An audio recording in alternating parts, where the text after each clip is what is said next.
Je voulais revenir rapidement sur les enjeux du marché. Tous que depuis la pandémie du coronavirus, que toute la chaîne d'approvisionnement du marché au Sénégal est fortement éprouvée.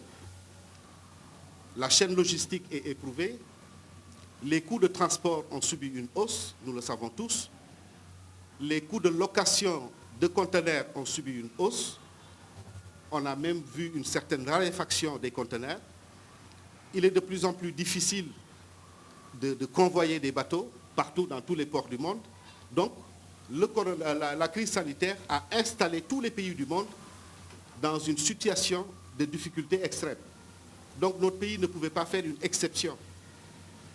Et c'est dans ce contexte de crise que nous estimons qu'il était plus que jamais opportun et nécessaire de raffermir le dialogue et la concertation entre le ministère du Commerce, plus particulièrement parce qu'il s'agit de commerce, et les acteurs que nous sommes pour accompagner le bon approvisionnement du marché.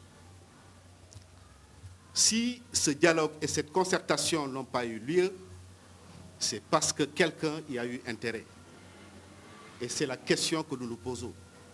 Qui a eu intérêt à planifier toute cette situation et à faire en sorte que nous en soyons arrivés à une pénurie de sucre et voire à une hausse de ses prix. Pour partager avec vous les 3 demandes essentielles que l'UNACOIS formule à l'endroit du chef de l'État.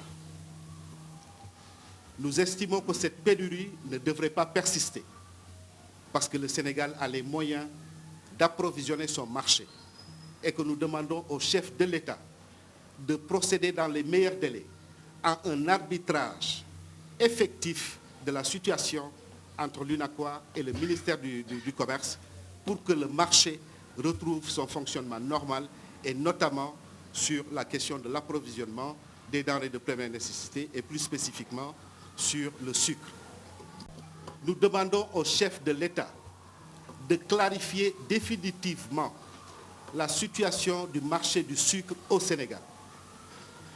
Et notre position là-dessus, c'est que nous avons une industrie qui produit du sucre, qu'il a le monopole de cette production, qu'il s'en tienne à son activité de production et que l'activité d'importation soit dévolue aux commerçants. Ça, c'est la deuxième demande très forte que l'UNACOIS formule à l'endroit du chef de l'État. La troisième demande,